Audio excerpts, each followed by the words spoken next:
Based on the YouTube anthology series, a man discovers an entire world behind a wall, and it is darker and more mysterious than he ever realized. So, we're going to talk about Backrooms, which is the new horror based off, of course, the YouTube series, as I mentioned, and we're going to discuss whether or not this is the right film to watch as a Christian for you right now.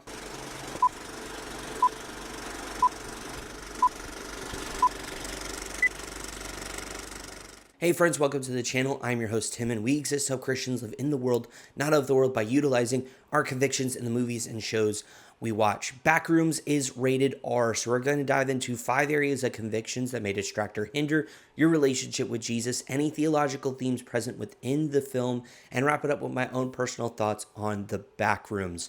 Without further ado, let's dive into the Christian conviction meter. Kicking things off with violence and gore here, there is biting. There is a decent amount of blood here contained within the film.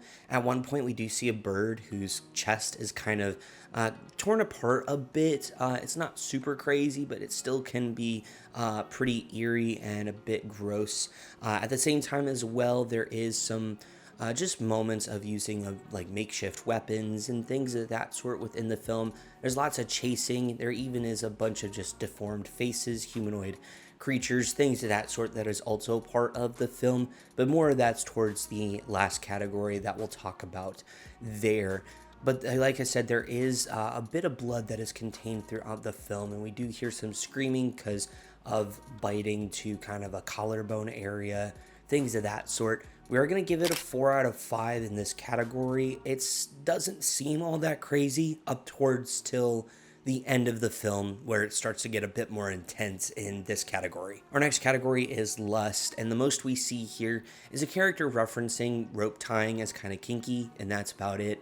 It's going to be a 0 out of 5 in this category. Our next category is substances, and there's a character who is very much off the beaten path, and he struggles with alcoholism. It is talked about how he was kicked out because of alcoholism, things of that sort, and we do see him drink pretty much out of the bottle on multiple cases throughout the film. There also is multiple references to weed within the film. One of the characters says that they are high, and so all of that to say, we are going to give this a 3 out of 5 in this category. Our next category is profanity. Hell is used, the SH word is used, and there are a plethora of uses of the F word contained within this film. As far as I'm aware, there isn't any references to God and Jesus in a exclamatory way, which is nice. But again, because of just the multiple uses of the F word within the film, we are going to give this a 5 out of 5. Our last category is intense/horror scenes. This is a horror movie, so there are going to be horror imagery contained throughout the entire film. There is a lot of just eerie moments through the film as you're just navigating through this brand new world. There also is some screaming and chasing, as well as just some kind of creepier humanoid creatures and characters throughout the film. There is also just some unsettling images contained within the movie as well. There's just an eerie, dark feeling throughout the entire movie, which makes sense. This is a horror film based off a horror anthology series on YouTube, so it's going to lend itself into some of those areas. And I mean, truthfully, nothing is normal in the Backrooms, so all of that to say, we are going to give this a 5 out of 5 in this category as well. So our grand total on the conviction meter is going to be a 17 out of 25. It is extremely high, and of course its use of profanity as well as its intensity, its horror aspects of the film, but of course it is still a little above moderate in its violence here, and of course is pretty much moderate in its use of substances. There's nothing for lust within the film, but all of that to say, if anything we talked about compromised your convictions in any way, shape, or form, don't worry about watching Backrooms. Your convictions are more important than any movie or show you could watch, so make sure to keep pursuing after Jesus in these areas. That leads us beautifully into our next conversation as we dive into some theological themes that are present within the movie, and I didn't really see anything here. Horror, unless you're dealing with more kind of demonic areas, isn't really going to touch on Jesus, the Bible, Christianity, none of that. Again, unless it's dealing with demonic stuff, which for me personally and my own convictions is something I will never ever touch. But all of that to say, I didn't find anything here that related in any way to Jesus or Christianity, things of that sort contained within this movie. So with that wrapped up, it's time to dive into what I think of Backrooms. And I'll be honest, this was not a film I was planning on watching whatsoever, but there was a good word of mouth and an excitement and a buzz because of the anthology series that was on YouTube. And I've seen bits and pieces of it while my time here on YouTube. I wouldn't say I was the most excited about the film. I was curious and cautiously optimistic because I'm still testing the waters of horror to an extent, making sure that I don't compromise my convictions, right? As I tell you guys to do the same. And so I went into this, like I said, pretty optimistic. But I'll be honest, I left feeling not just disappointed, but confused. Not because I didn't understand the source material. There's a lot of exposition contained within this and setting up the world. But when it comes to the last half of the film is really where it falls off. But we'll talk about that in a second. Our characters here are fine. They're nothing crazy. That's another thing that drove me kind of nuts is this is very much the focus is on the actual backrooms themselves, not necessarily the characters. And it's a challenge when you set up it to be a bit more character driven in the first part so you get to understand these characters, but then you don't resolve anything at the end with them. You just kind of leave all threads hanging. It creates a very frustrating experience, at least for me. I enjoy characters, I enjoy story, I enjoy going from point A to point B. Where do these characters go? What are they learning? What are they experiencing?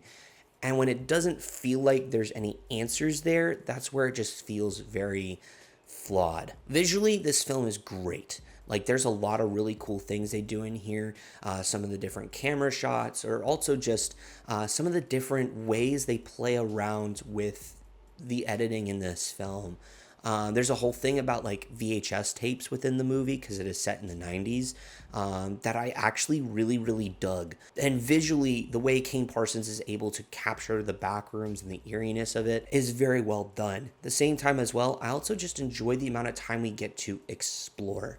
The downside of that is, though, this film can feel very long and very just breathy. But for me, the biggest frustration is that third act. The first two acts were fairly solid, and I quite, for the most part, enjoyed it. There's a few things there in the beginning that I wasn't crazy about, but they set up a few different things within the movie that never really came to fruition, namely with kind of the quote-unquote, I guess I'll call it, entity of the backrooms.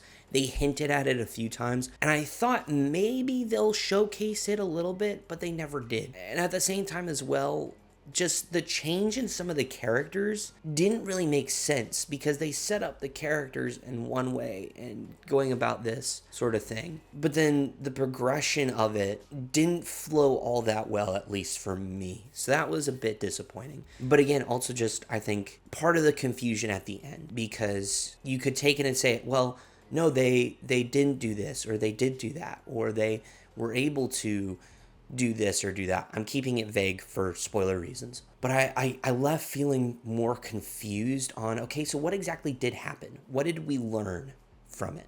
What did we experience from it? What happened to these characters, right? And I'm fine sometimes things being left ambiguous or left unresolved, right? I mean, there's some of my favorite movies are left to an extent unresolved. I'll use Avengers Infinity War as an example. You know, Avengers Infinity War ends with the villain winning. Sorry, spoilers, but that is the case. Lord of the Rings, Fellowship of the Ring, and Two Towers both are left unfinished. Yet, they're still complete movies. All three that I just referenced are still complete movies. They feel narratively complete. This doesn't. And it left me wanting more, not in the sense of, oh, I want to see more of this world and things of that sort, which has happened, and to an extent, I wouldn't mind seeing more. But it left me wanting more so we can get to some sort of resolution. And that didn't come. And that just felt disappointing overall. Is this the best film I've seen this year? No, but it's not the worst film I've ever seen. It's actually pretty decent. I know a lot of people are going to love this movie. A lot of people are going to hate this movie. It's going to be very polarizing, as kind of most horrors are, if we're being honest. Overall, I thought it was okay. It wasn't great. It wasn't terrible. It was just kind of in that weird middle area. So I'm giving it a 6 out of 10. It was okay. I overall had a decent time. I just wish that third act felt a little more resolved, and I probably would have enjoyed it a little bit more. But those are my thoughts, so let me know yours down in the comments below. Let's chat all things about Backrooms in the comments. While you're down there, consider hitting that like, subscribing for us, joining our community here on YouTube. Just helps send us out to that algorithm, allows us to reach more Christians, help them utilize their convictions in the movies and shows they watch. Thank you so much for taking time out of your day to spend time with us here. We truly appreciate it. It means the absolute world to us. Shoot. Oh, it's still running. But before we go, there's a few video recommendations that YouTube is suggesting to you, one of which is specifically for you, one of which is the most recent upload, depending on when you see this. So you got options there for you if you want to see more reviews here on the channel. And we'll see you all in the next one.